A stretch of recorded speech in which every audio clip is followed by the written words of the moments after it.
500 миллион сомдук зыян. Чек арадан Норка жана андатыр терилерин алып бара жаткан чоң жүк ташуучу унаа кармалды.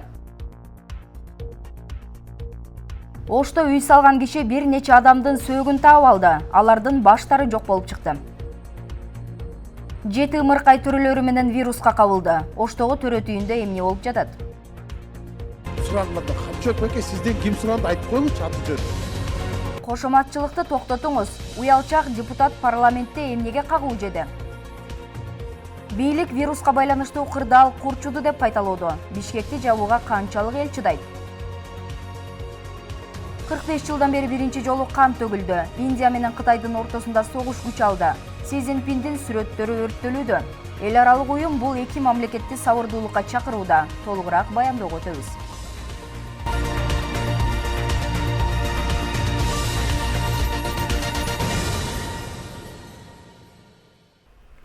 Түз эфирдеги кызматта мен Надира Бегимкапарова, Кутман кеч. Ак тилек өткөрмө пунктунан ири көлөмдөгү Норка жана андатыр терилерин алып бара жаткан чоң жүк ташуучу унаа кармалды. Маалыматка ылайык аталган пункттан чарба буюмдарын тийиштүү документтери жок ташып бара жаткан унаа токтотулган. Унааны текшерүүдө андан андатыр менен Норканын терилери салынган каптар табылган. Мыйзамсыз аракеттердин натыйжасында 500 миллион сомдук зыян келтирилгени аныкталды. Аталган факты кылмыштардын жана жоруктардын бирдиктүү реестрине катталып, сотко чейинки өндүрүш иши башталды. Ош шаарындагы төрөткана жабылгандан кийин андан жаткан 7 ымыркайдан коронавирус аныкталды. Ош шаарынын вице-мэри Сайыпжан Турдыевдин айтымында учурда баары медициналык көзөмөлдө турушат. Бүгүнкү күндө төрөт үйүндө дезинфекциялоо иштери жүрүүдө. 13 майда Ош шаардык төрөт стационарында COVID-19 инфекциясы катталган. Ошого байланыштуу төрөткана карантинге жабылган болчу. Коронавирус жуктуруп алып, кечээ Жалал Абад облусунда каза болгон киши Бишкекте эле ооруп жүргөнүнө карабай Тажияга кетип калган. Ал антибиотик жана дененин ысыганын түшүрүүчү дарыларды алып, амбулатордук жол менен өз алдынча дарыланып жүрүптүр. Кийин ошол абалы менен Жалал Абадка кетип калган, ал жактан өзүн начар сезип, 12 июнда облустагы оорукананын инфекциялык бөлүмүнө түшкөн.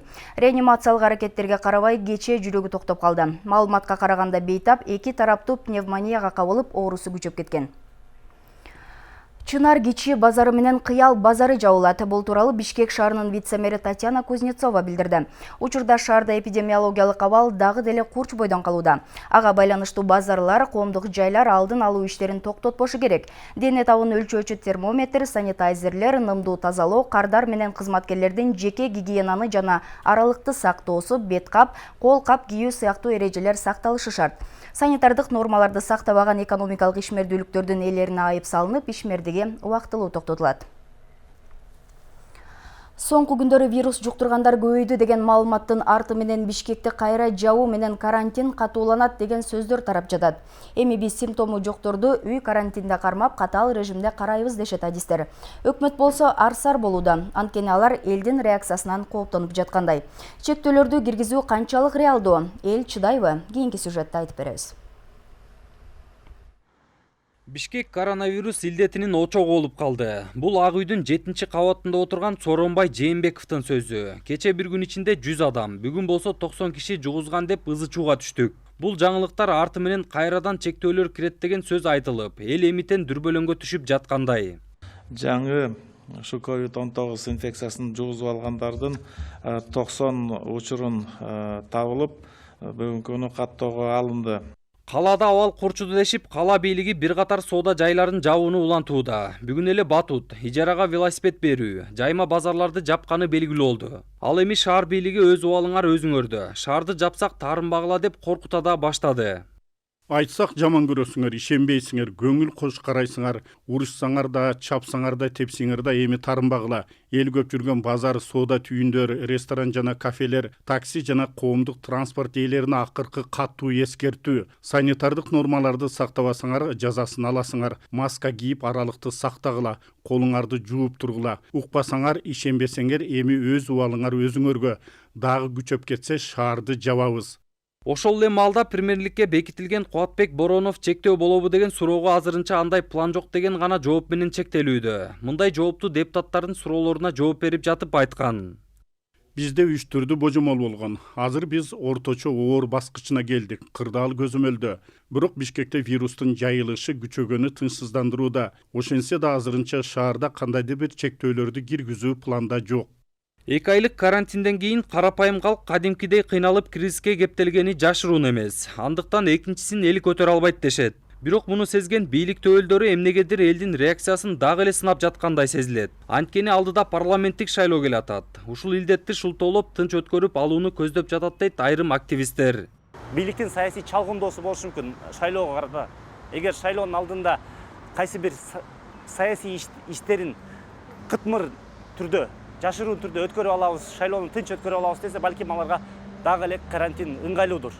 Эгер калктын көңүлү менен эсетише турган болсо, анда карантинди менин оюмча киргизгенге туура болбой калат. Балким ошол эле сырттан келген, бизге сырт жактан чет өлкөдөн келип жаткан жарандарды мындай өтө дасыркан түрдө караш керек. Мисалы үчүн эмнеге 2 ай карантин кылып туруп, кайра Россиядан келгендерди ээн эркин кой берип жиберди. Бул туура эмес. Бул деген баягы карантиндин өзүнүн эле аракетине, канча ысырап кылган аракетине убактысына кайра туура эмес тескери иш кылып коюшту да. Бул арада коомдук транспорттарды текшерүү да соңку 2 күндөн бери күч алды. Адистер вирустун көбөйүшүн санитардык талаптар аткарылбай, аралыкты сакталбай жатканы жоопкерчиликсиз дешет. Айрыкча адамдардын эл чогулган жерлерде бет капсыз, эч кандай коргоочу каражатсыз жүргөнүн кесепетинен вирус тарап жатат. Ал тургай мындай эрежелерди биздин атка минерлер дагы сыйлабай жатканы да интернетке жарыяланган. Мынакей азыр Куран окутууга баягы чектөөлөр киргизилген болсо дагы, баягы 50 кишиден ашпаган жерлерге баягы чектөөлөр киргизилген болсо дагы, базардагы чектөө киргизилген болсо дагы, азыр биз көрүп атабыз да эч кандай бирөө баягы норманы сактабай эле экенинчи. Анан азыр ушундай нерсе боло бере турган болсо, бул биринчиден элге баягы коркунуч алып келиши мүмкүн да. Анан биринчи биз карапайым элге тиш көрсөтөрдөн мурун биз өзүбүздү тарбиялашыбыз керек да. Ошол эле биздин депутаттар, чиновниктер, министрлер, бизнесмендер өздөрү үлгү болуп туруп, анан кийин карапайым элге көрсөтүш керек да. Эгерде биздин элиталарыбыз өздөрү бизге үлгү болбой атса, анда карапайым эл каяка барат. Бирок ушундай чаржайыт билдирүүлөрдөн кийин элдин башы да айланып калгандай болду. Бири кайрадан карантин киргизилет экен десе, башкалары ишсиз калып үйдө отуруп калабызбы деп кооптонуп жаткан маалы. Бирок эмнеси болсо да шаар тургундарын пикирин угуп көрдүк. Себеби арасында орун өзүнө ишенбейбиз дегендер деле бар. Чыгып атат деп эле ачса ишенесиң да. Карантин кайра кирсебиз деген болот го, кандай карайсыз? Болбой эле койгон жакшы. Эми элдер кыйналат, конечно. Тымыкат эми кээ бир иштебеген адамдар, баягы үйдө күнүмдүк оокат кылып аткандар кыйналып калат карантинде. Могу вирус эмне себептен күч алат деп ойлойсуз? Күч алганга ишенбейм, алар грипптин баарын эле жазып атат болуш керек. Көптөр ишенбей атат буга, эмне себеп болот деп ойлойсуз? Мен туура маалымат жеткирбей атышат го дейм. Башынан эле видеого тартып, как положено ооруп аткан баардыгын, мисалы үчүн өлгөндөрдүн могул адам өлдү деп эмете турган болсо, адамдар ишенбек да. Негизинен ишендиңби? Ушу оору бар, жок, бар бирок. Бар бирок жоктой эле да, бирок азыр эле. Мен оюмча жок. Вируска ишенем, потому что болуп атат да. Бул жок деп ойлойм. Кыргызстанда коронавирус чыккан алгачкы адам 18 мартта катталган. Ушуну менен Кыргызстанда коронавирус жуктургандардын жалпы саны 2562 адамга жетти. Илдет жуктуруп алган 30 адам каза болду. Жолдар Бузумов, Нурбек Жеңишбек уулу, Нурньюз, Бишкек. Белгилей кетсек, бүгүн 17 июнда Пакистандан өлкөгө 100 кыргыз жараны кайтып келет. Маалыматты Кыргыз өлкөсүнүн Пакистандагы элчилигинин маалымат кызматынан кабарлашты. Көптөн бери күтүлүп жаткан пакистандык авиакомпаниянын жардамы менен элчиликке кайрылган 100 адамга Исламабад Бишкек багыты боюнча аба каттамы уюштурулду. Учуп кеткен жарандардын арасында кыз келиндер, балдар, окуучулар, улгайган жарандар жана башка мекендештерибиз бар. 19 июнда дагы 100 кыргыз жаранынын мекенге кайтуусу үчүн Лахор-Бишкек маршруту боюнча каттам уюштурулуп жатат. Ал эми бүгүн парламентте премьер-министрликке талапкер Кубатбек Боронов 70% жарандар санитардык нормаларды сактабай жатканын айтты. Учурда баарын эле бекитип олтурганга шарт жок, элибиз иштеши керек деди атка минер. Маселе абдан оорда, бир жагынан экономика тармагы, анан бизде болгон жана рейстерди жок кылып албаш үчүн тез киргизүүнүн жолунда карап атабыз. Штаб билет, штабта бул талкууда күндө биздин талкуубуз болуп атат. Бирок азыр киргизсек, азыркы мына Biz emне үчүн азыр буга чейин да сөз болду. Акыркы мезгилдерде коронавируска чалдыккан адамдардын саны өсүп атат деп, мына бүгүнкү күндө 90 болду. Bunun негизги себеби катары анализ көрсөтүп атат. Biz мына 11 май biraz экономиканын тармагын бошоттук. Андан кийин 21 майда көпчүлүк тармактарды көбөйттүк, бошоттук, ишке киргиздик. Ошону менен кошо эл көчөгө чыкты. Элдин арасында бүгүнкү күндө табылып аткан коронавирустун 70% бессимптомный, билинбегендер жүрөт. Ошол 70% элдин арасында болушу мүмкүн да. Бұл арада парламентте Кубатбек Боронов жетектеген өкмөттү бекитүүгө 105 депутат макул болуп, экөө каршы чыкты. Биринчи вице-премьер-министрлик кызматка Алмазбек Батырбеков бекиди. Башка вице-премьер-министрлер Эркин Асрандиев, Акрам Мадумаров, Аида Исмаилова, министрлер, мамлекеттик агенттик, комитет жана кызматтардын башчылары өз орундарында калды. Ушул эле жыйында Бороновдун талапкерлигин карап жаткан маалда депутаттар бир катар суроолорун беришти. Маселен, депутат Зиядин Жамалдинов күйүүчү майдын баасын арзандатуу боюнча иш алып баруу зарылдыгын айтты. Ошону менен катар эле депутат Токтогул суу сактагычында суунун көлөмү аз болуп жатканы боюнча маселе көтөрдү.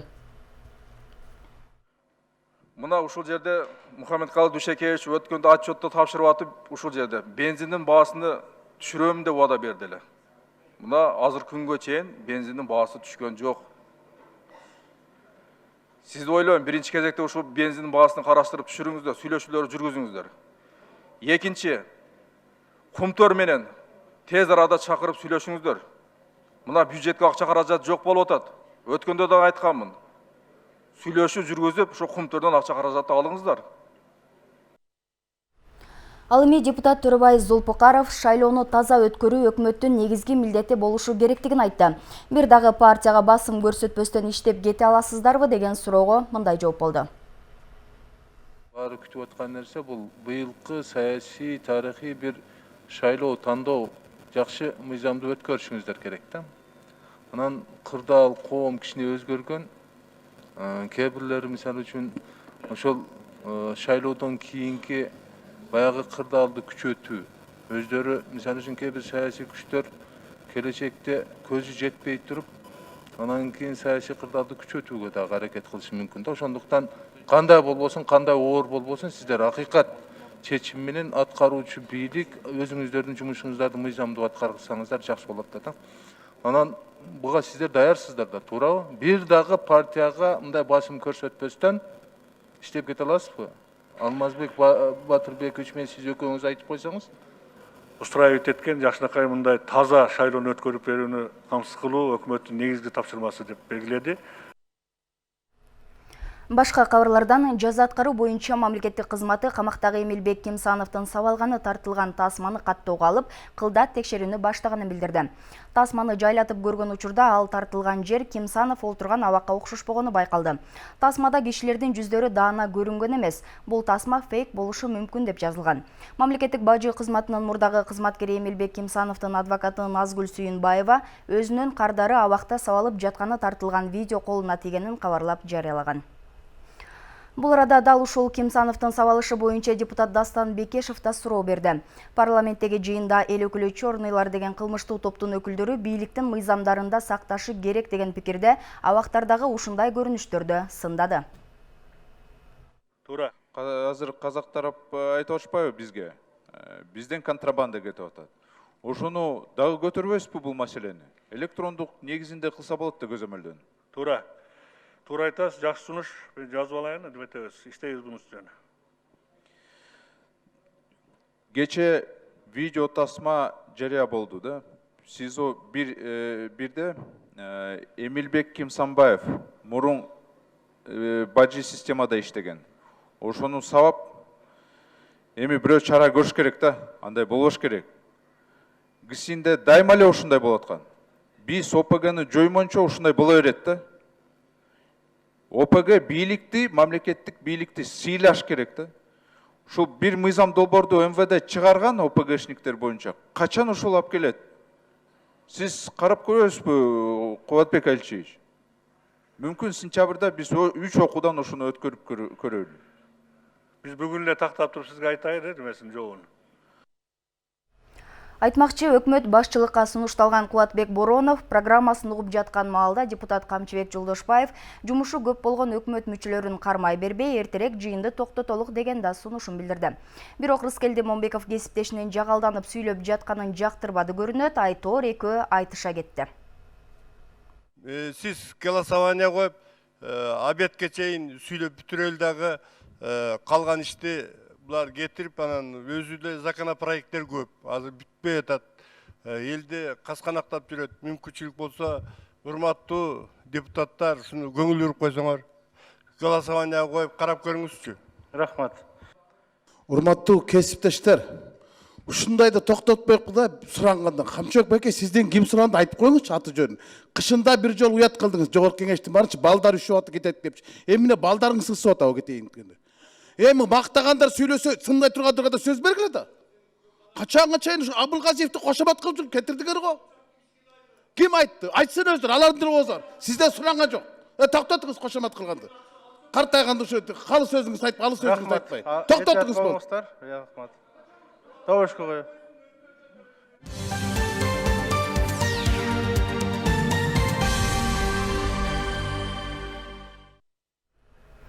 Экс-муфти дини ишмери Чубак Жалилов Кыргызстан мусулмандар дин башкармалыгынын алымдар кеңешинин мүчөлүгүнөн чыгуу тууралуу арыз жазды.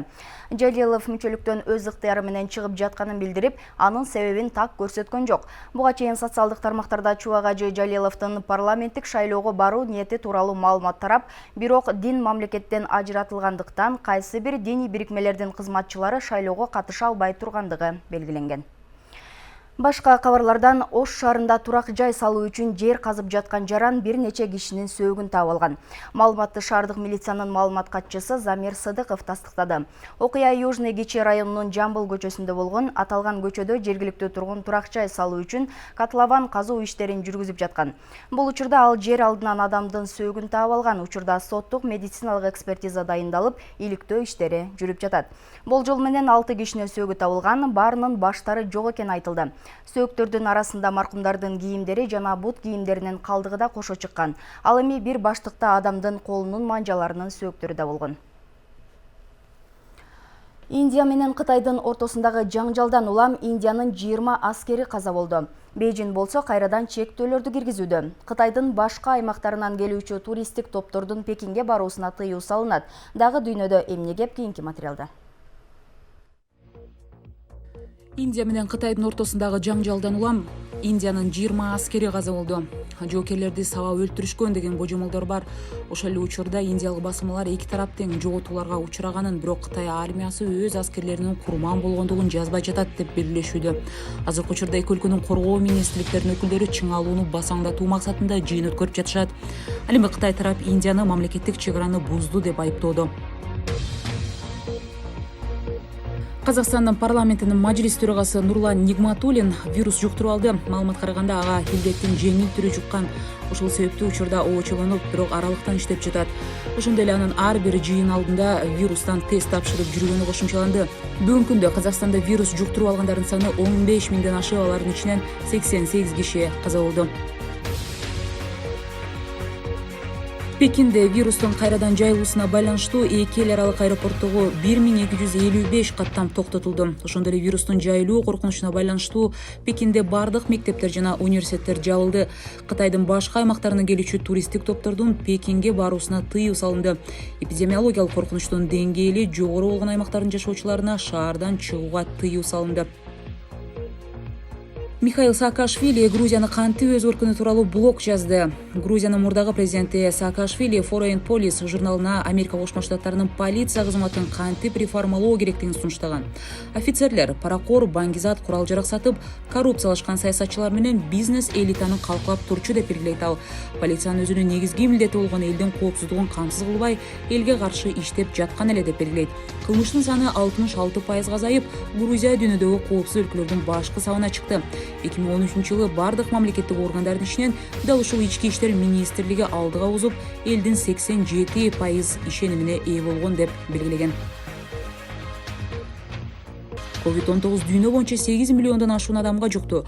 Акыркы сандарга таянсак, ааламда вирус менен 8 миллион 52 миң адам катталды. АКШ биринчи орунда турат, тагыраагы 2,1 миллион учур катталган. Ал эми экинчи орунда Бразилия 880 миң жашоочу.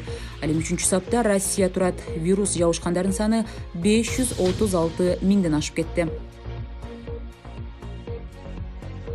Жеңиш парадына катышуу үчүн Россияга 12 мамлекеттин аскерлери барды. Буга чейин Россия президенти Владимир Путин 24-июнь күнү Москванын Кызыл Аянтында жеңиш парады өтөөрүн жар салган. Парадка катышууга Азербайжан, Армения, Белоруссия, Казакстан, анын ичинде Кыргызстан да бар.